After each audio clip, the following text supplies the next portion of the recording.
Hello students, today we will do The Portrait of a Lady from Hornbill. This is a beautiful emotional story about the relationship between a grandmother and the narrator. It is written in the first person as the narrator Khushwant Singh, who is also the writer, speaks about his grandmother in the story. So we'll begin the story, The Portrait of a Lady by Khushwant Singh.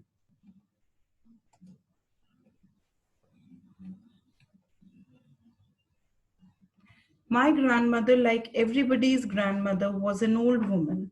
So his grandmother was not different from mothers. She had been old and wrinkled for the 20 years.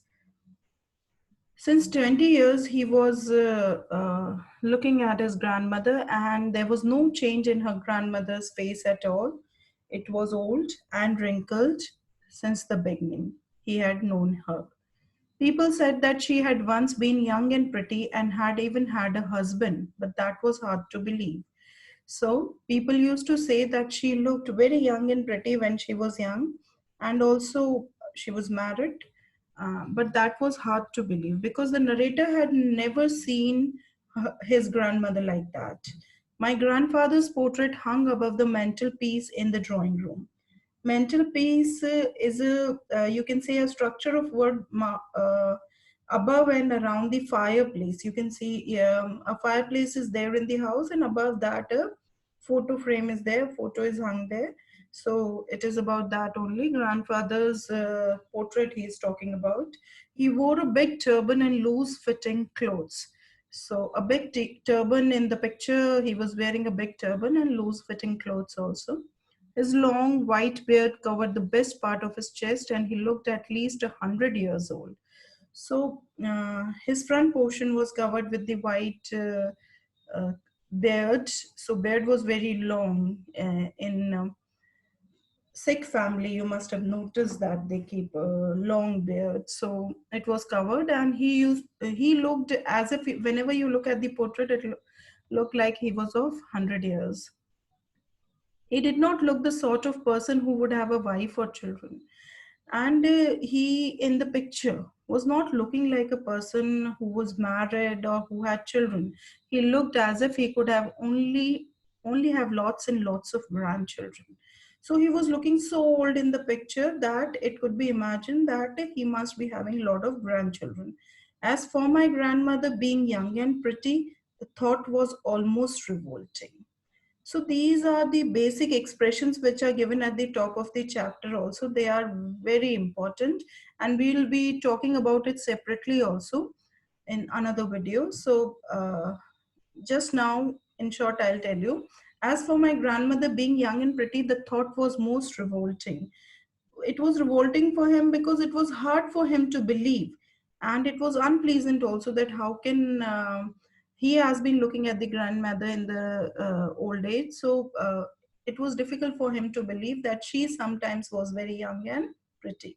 She often told us of the game she used to play as a child. So you must have also heard many stories from your grandmother of their life, how they used to live their life. So she also used to tell that she used to play a lot of games that seemed quite absurd and undignified. Absurd means illogical. It was illogical, and undignified means disrespectful, you can say, on her part, and we treated it like the fables of the prophets she used to tell us.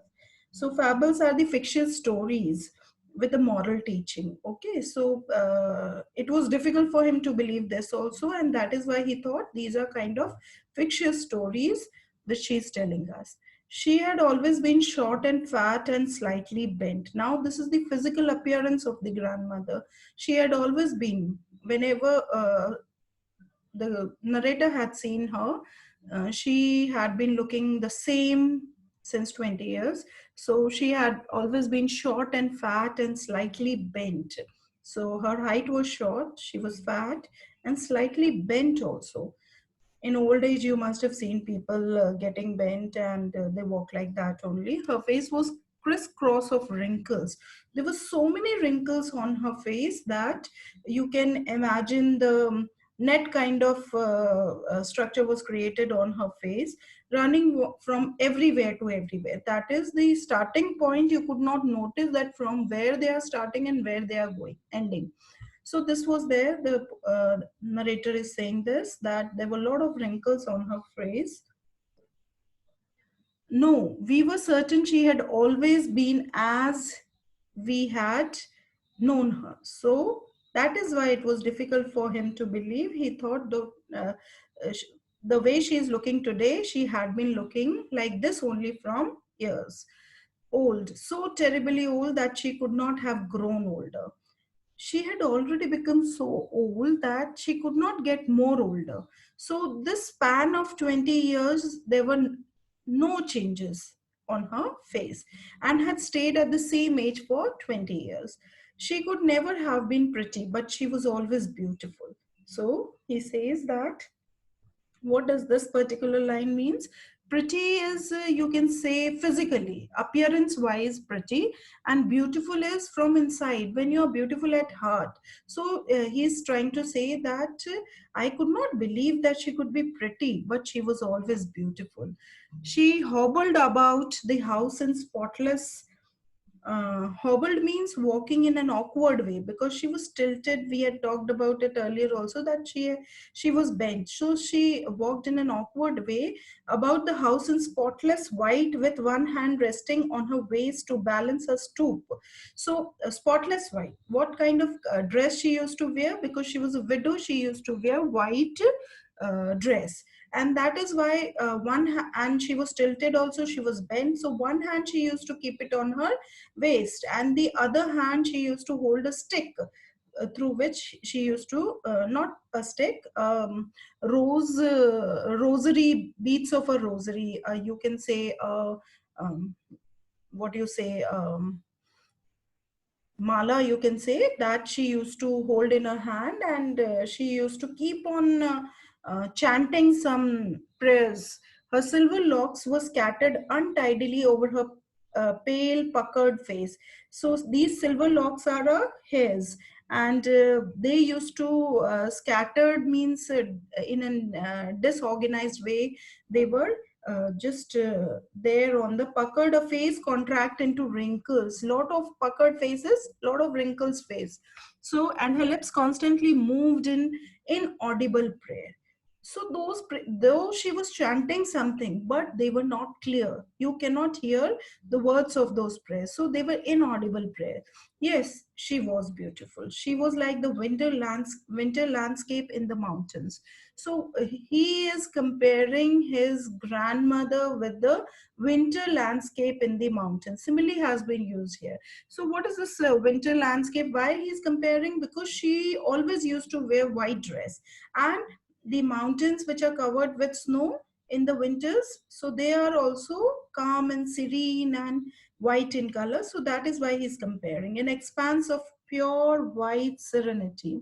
So he says, serenity is being peaceful, calm, and breathing peace and contentment. Contentment is satisfaction. So she was satisfied, and he has compared the calmness and peacefulness of his grandmother with the mountains covered with snow in winters. I hope it is clear till here. My grandmother and I were good friends. Now, the narrator is saying they both were very good friends. My parents left me with her when they went to live in the city, and we were constantly together. So, they had left him with the grandmother in the village, and they had gone to the city. Why? Because they want to settle there. So first they had gone and left him with the grandmother. She used to wake, and there was a particular schedule for the day. Every day they used to do certain things, and that is what the narrator had described here. She used to wake me up in the morning and get me ready for school. She said her morning prayer in a monotonous sing song while she bathed and dressed me, in the hope that I would listen and get to know it by heart. So, first thing she used to do is to wake him up in the morning, and then in the same monotonous is a boring, same dull and boring way, she used to sing a song, a prayer song, morning prayer song, while she bathed and dressed me in the hope. While she made the narrator ready for the school, and she used to speak so that he can learn. But he did not learn at all. Rather, he liked the voice of the grandmother so much that he used to listen. I listened because I loved her voice, but never bothered to learn it. So he never learned it. Then she would fetch me my wooden slate, which she had already washed and plastered with yellow chalk, a tiny earthen ink pot, and a red pen. Tie them all in a bundle and hand it to me.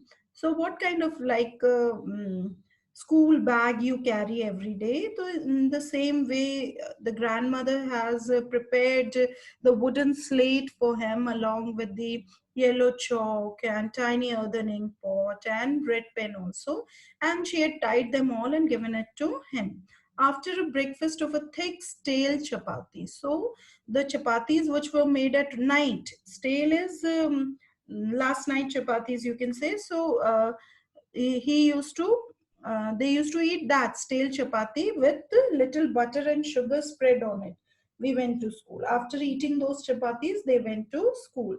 She carried several stale chapatis with her for the village dogs, and not only they used to eat, but they used to carry them for the village dogs also. So you can here you can see that the grandmother is close to the animals also, and she loves to feed the animals. So these stray dogs, she used to feed it with the chapatis. My grandmother always went to school with me. So in this schedule, he did not go alone to the school, but grandmother always accompanied him because the school was attached to the temple. The school was just near to the temple. The priest taught us the alphabet in the morning prayer, while the children sat in the rows on either side of the veranda, singing the alphabet or the prayer in a chorus. So what they used to do, the priest only used to taught them the alphabet and the morning prayers, and while children were sitting in a row in the veranda, they used to sing the alphabets in a prayer form and in a chorus also. Chorus all singing all together. My grandmother sat inside reading the scriptures, and grandmother used to read the sacred writings of her religion, sitting inside while he was learning the alphabets. When we had both finished, we would walk back together. So after finishing the class, they used to walk back together. This time the village dogs would meet us at the temple door. And this time the village dogs, they were waiting for them because they're going to get the chapatis. They followed us to our home growling and fighting with each other. Growling is the making sound of the dogs. So they used to growl and fight with one another for chapatis. And we used to throw them the chapatis. When my parents were comfortably settled in the city, they sent for us. They sent for us means they called us. That was a turning point of their life. The life completely changed in our friendship. The bonding which they had earlier at the village now is going to change. Let's see how it changes. Although we shared the same room, my grandmother no longer came to school with me. I used to go to an English school in a motor bus. So she did not accompany him at the school anymore, and he used to go to English school in the motor bus. There were no dogs in the streets, and she took to feeding sparrows in the courtyard of our city house. By this, you can identify that the grandmother really loved the animals. That is why she had a soft corner for the animals, and that is why when she could not find the dogs, she started feeding the sparrows in the courtyard of the city house. As the years rolled by, we saw less of each other. For some time, she continued to wake me up and get me ready for school. Um, so sometimes she used to do that because they were sharing the same room. When I came back, she would ask me what the teacher had taught me. I would tell her English words and little things of Western science and learning. So, whatever, because it was an English medium school, he used to tell some English new words and also tell her about the Western science and learning, the law of gravity, Archimedes' principle, the world being round, etc. All these things he used to tell to his grandmother. This made her unhappy. She could not help me with my lessons. Why she was unhappy? Because she couldn't help him anymore. They were all in English. She couldn't understand all those things, and that is why she couldn't help him. She did not believe in the things they taught at the English school and was distressed that there was no teaching about God and the scriptures. And the other point was that she did not believe. She did not like the way they used to teach the things, and she was distressed also. She was she was very worried, and she did not like because they did not teach God and scriptures at all, holy books at all in the school. One day I announced that they were being given music lessons. One day he came home and he told that he was given music lessons. She was very disturbed at this. Why she was disturbed? Because in her opinion, to her, music had lewd association. So she used to say lewd association means they were they are indecent. Learning music is not a decent thing to do. It is indecent thing. And it was the monopoly of harlots and beggars. And what she used to say, that this music is learnt by harlots. Harlots are the you can say dancers, and beggars, like people who are asking for money and all. Beggars, you must be knowing. So and not for gentle folk, for good people in the society, this music is not meant for them. This was her opinion. She said nothing, but her silence meant disapproval. She rarely talked to me after that. So she said nothing though, but she became silent. And after that, she rarely, very little, she used to talk with her grandson, and this has hurt her badly. When I went up to the university, so you can say after that he went to the university, I was given a room of my own. He got a private room. The common link of friendship was snapped. So snapped means broken. It was completely broken. My grandmother accepted her seclusion with resignation. Seclusion is the state of being private or away from the people. So she accepted this loneliness, separation from her grandson without any objection. She really left her spinning wheel. The spinning wheel, you must have seen with Mahatma Gandhi, wheel attached to it for spinning your yarn to make the threads and all. So, to make a cloth, from sunrise to sunset, she sat by her wheel spinning and reciting prayers. So, what was her work for from the morning till the evening? She used to spin the wheel for the whole day and also recite the prayers, which she used to do it earlier also. Only in the afternoon she relaxed for a while to feed the sparrows. So she made herself busy by spinning the wheel and by reciting prayers, but half an hour she used to take it out for herself to feed the sparrows. Remember, we had talked about it earlier also, that she used to feed the sparrows in the courtyard while she sat in the veranda breaking the bread into little bits.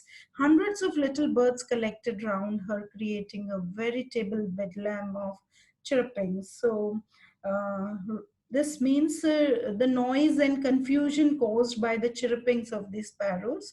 So, this was created. She used to break them into small pieces so that the birds can eat them properly.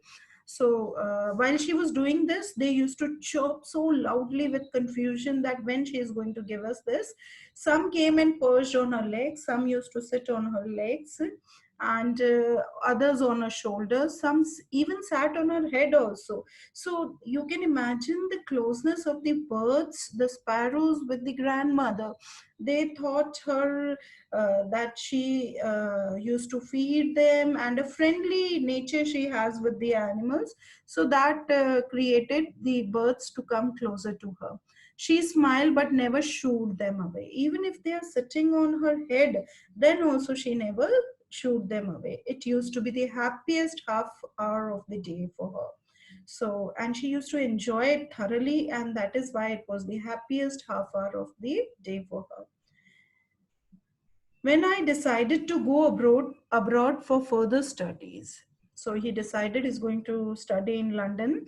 I was sure my grandmother would be upset. I would be away for 5 years. For 5 years, he's going to be away from her grandmother, and at her age, one could never tell. So at this age, one could not express herself properly, but my grandmother could. But she could. She was not even sentimental. But on the contrary, what he thought that the grandmother will become emotional, upset, but nothing happened. She was not even sentimental. She was not even emotional, not sad, nothing. No emotional feeling was there. She came to leave me at the railway station, but did not talk or show any emotion. So, though she came to the railway station, but she did not speak. Her lips moved in prayer, her mind was lost in prayer. So, what she was doing? She was only praying. Her fingers were busy telling the beads of her rosary. We have talked about it earlier also. So, she was busy in that. Silently, she kissed my forehead. But one gesture of love she showed, and that was kissing on the forehead.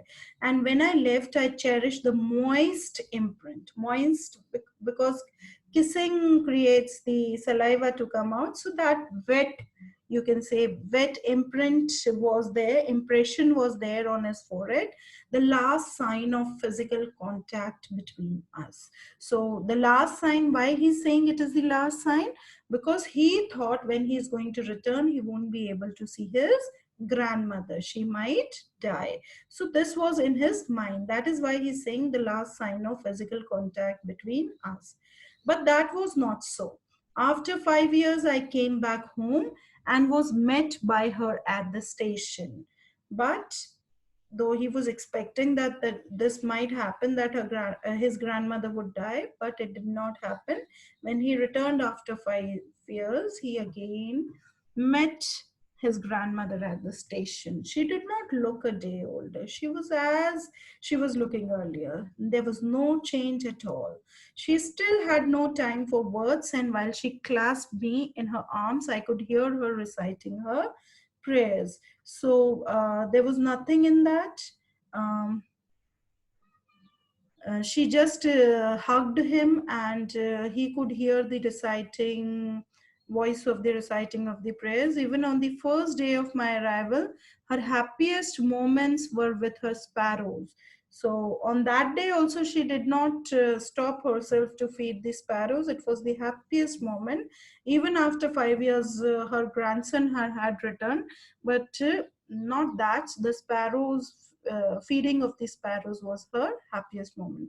She fed longer and with frivolous rebukes. So for a longer time, she fed the sparrows, and frivolous means not having any serious purpose, light-hearted. She was relaxed.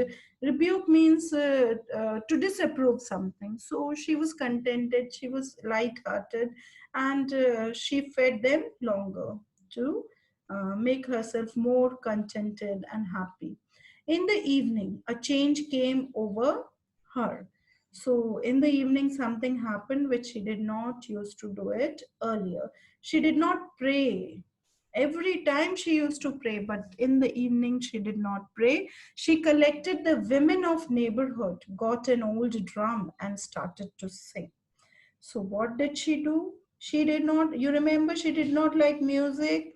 And then also this day, what she had done, she collected all the women of the neighborhood, got an old drum, and started singing.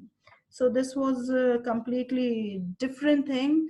For several hours, she thumped. Thumped means hit the sagging skins of the dilapidated drums, that is uh, beating, thumping on the uh, drum that was ruined, that was broke, you can say very old, and sang of the homecoming of warriors. So she was singing the songs which were related of the homecoming of the warriors. She was treating her grandson as a warrior, and she was singing for him. We had to persuade her,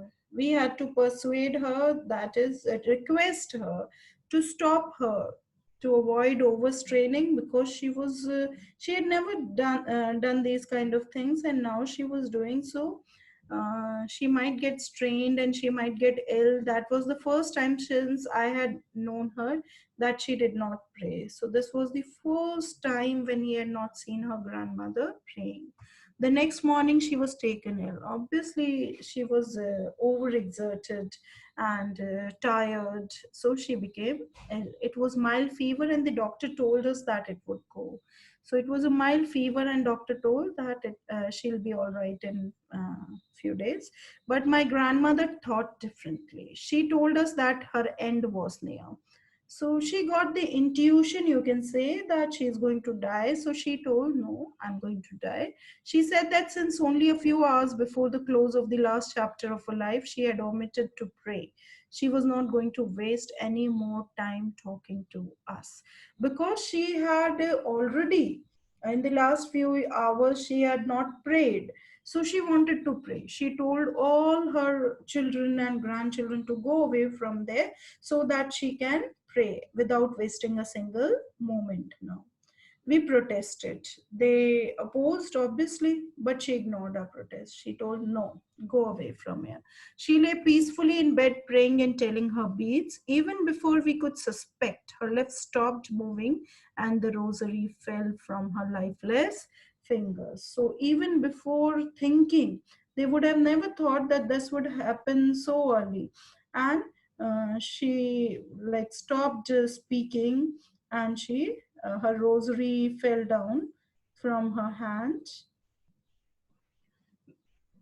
A peaceful pallor spread on her face, and we knew that she was dead. So, pallor is, you can say, pale appearance on the face, which you can identify that the person is no more. She was dead. We lifted her off the bed. You must be knowing that there is a ritual that after the person dies, you make the person lie down on the ground. So they also did the same thing. We lifted her off the bed, and is customary, laid her on the ground and covered her with a red shroud.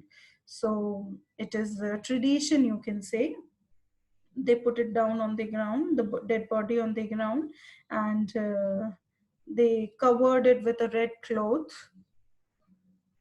After a few hours of mourning, we left her alone to make arrangements for her funeral. So, after a few hours, they were crying and feeling sad for her. They left her. They left the dead body alone and went for the arrangements of the cremation or the funeral, you can say. In the evening, we went to her room with a crude stretcher. So, crude is a you can say, you must have seen that with the bamboos that stretcher is made.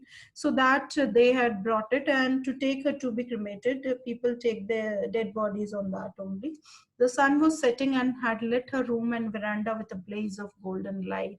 So the dead body where it was lying, her room, it was full of golden light. The sun was about to set. We stopped halfway in the courtyard.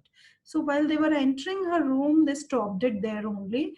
Why? Because all over the veranda and in her room, right up to where she laid and stiff wrapped in the red shroud, thousands of sparrows sat scattered on the floor. So, what scene they saw? They saw that thousands of sparrows were sitting in her room and in the veranda, and they were sitting quietly. There was no chirruping at all. Earlier, sparrows generally don't stay quiet, they keep on chirping. But here, when the dead body was there was no sound at all. We felt sorry for the birds, and my mother fetched some bread for them. So everybody was feeling sorry that she used to feed these sparrows, and now they must not have got the food. That is why they have come here. They're sitting here quietly. So the mother thought to bring the food and give it to these sparrows. She broke it into little crumbs the way my grandmother used to. So the narrator's mother broke the breadcrumbs into small pieces for the birds and threw it to them so that they can eat. The sparrows took no notice of the bread. The sparrows did not even look at the bread. When we carried my grandmother's corpse off, they flew away quietly without eating anything. When the grandmother's corpse was taken off, they flew away quietly. Next morning, the sweepers swept the breadcrumbs into the dustbin. So, not even a single piece of breadcrumb was eaten by the birds. They were also like mourning on the dead body of the grandmother. So, this is the story. emotional, touchy. Lot of things are there. Thank you, children. I'll come with another video in which I'll be telling you the theme, values, and all other things about the story. Thank you, children.